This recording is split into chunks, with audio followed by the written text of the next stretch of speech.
Right, I guess there'd have to be a new word for it. ETism or something. Alienism. Alienism. Yeah. So you have this diverse split. So I have no interest whatsoever ever looking at the little negative Okay. gray guys, because we all know what they do, and Mm-hmm. I think everybody's relatively bored with that. Okay. So these guys unfortunately have a stigma attached to them. Mm-hmm. From our perspective. Mm-hmm. Through the mind control perspective. Yeah. Programming and propaganda. Perspective. Okay. Yeah. For their agenda. Mm-hmm. So these guys, howsoever, are a primary contact group for humans. Okay. Yeah. So you have that stigma attached to them, and yet they're a primary contact group. So it makes it extremely conflictive, and that's why I was feeling so damn weird coming over here. Okay.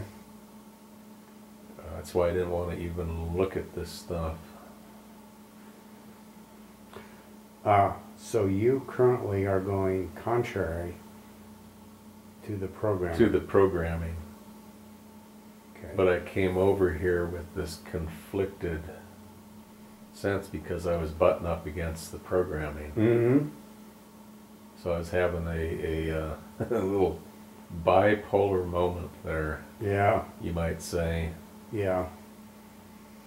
Mm-hmm. So that would also fit in with the concept of a lot of these experiences saying, oh, they love us so much, but they do these terrible things to us, and they just say they, Mm-hmm. quote unquote, where you have two radically different Mm-hmm. lineages or groups or whatever you want to call these guys. Radically different. Not even, just take away the way they look, and if you're in their presence, let's say, Mm-hmm. wow, what a difference. Yeah, so they have, if you will, completely different psychologies, though they look the same. Yeah, they'd have different intentions. Yep. You'd feel entirely different around them. Mm-hmm. So now that I have that out of the way, now I can take a look at these guys. Okay.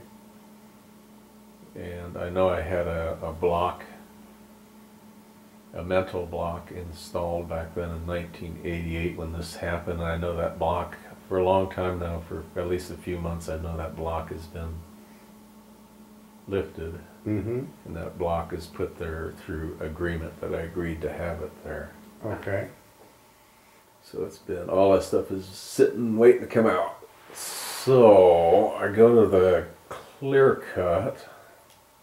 Okay, and the clear cut is East of Seattle by about 45 minutes around Issaquah. okay. And I'm right at the base, that would be the western, it'd be the western base of Mount Si. Okay. And just a big Weyerhaeuser clear cut.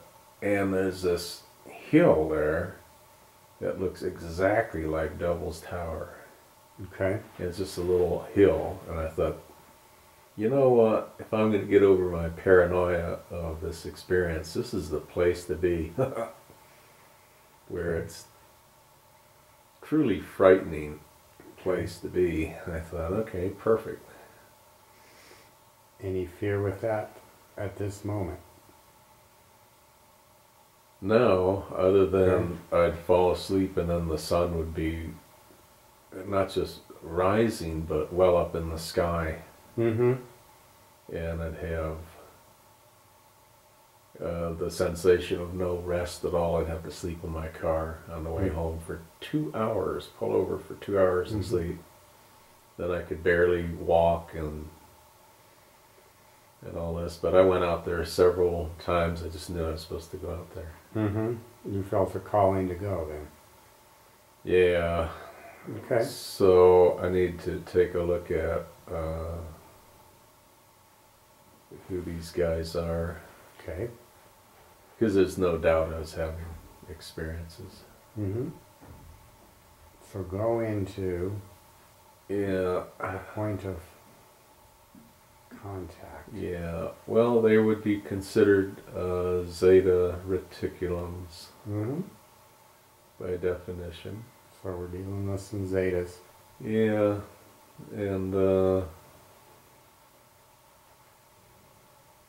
due to the way everything works out there, they're kind of having to do things underground, you might say. Mm-hmm. They can't just be overt about it. Right.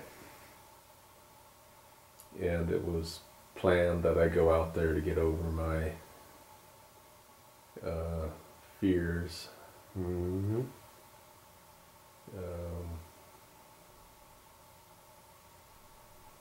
Anyway,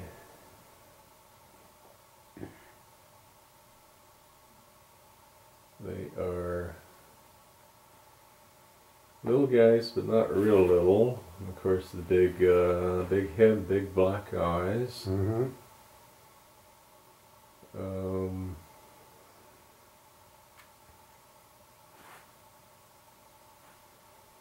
They have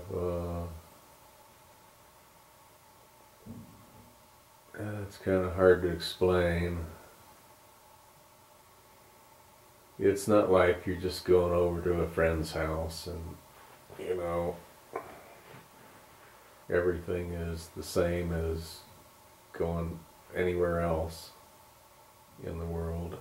There's a different feel and like almost like a frequency or vibration Mm-hmm. change. So their environment is not an Earth environment. So it is a little, if you want to say, disturbing Mm-hmm. to be with them because it kind of alters you. They're not going to alter to the way you are. So they bring you to their level. Yeah, I would say pretty much. And then of course there's telepathy, which you're not really Used to. that accustomed to. Mm-hmm. So where are you at this point? I am on board some sort of, if you want to call it a UFO, we'll call it that, but on board a ship UFO. Craft, yeah. Okay. It's not real big either.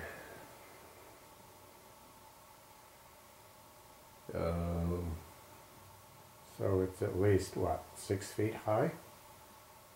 Oh yeah. Okay. Yeah, when I say not big, it's not like it's a football field or something. Like a mothership. Yeah. Yeah, they don't bring some little thing that's only 3 feet high. You have to crawl into it like a doghouse.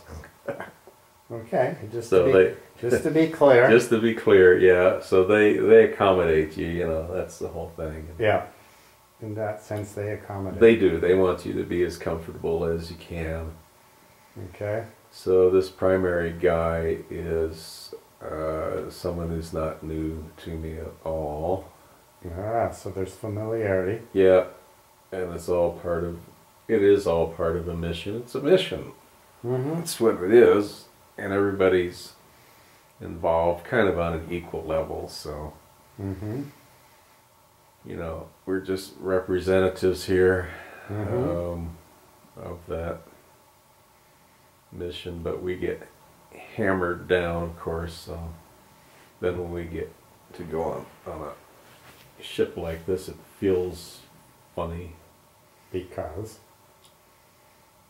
we're in this different state of frequency and vibration and density here on this planet because of all the suppression.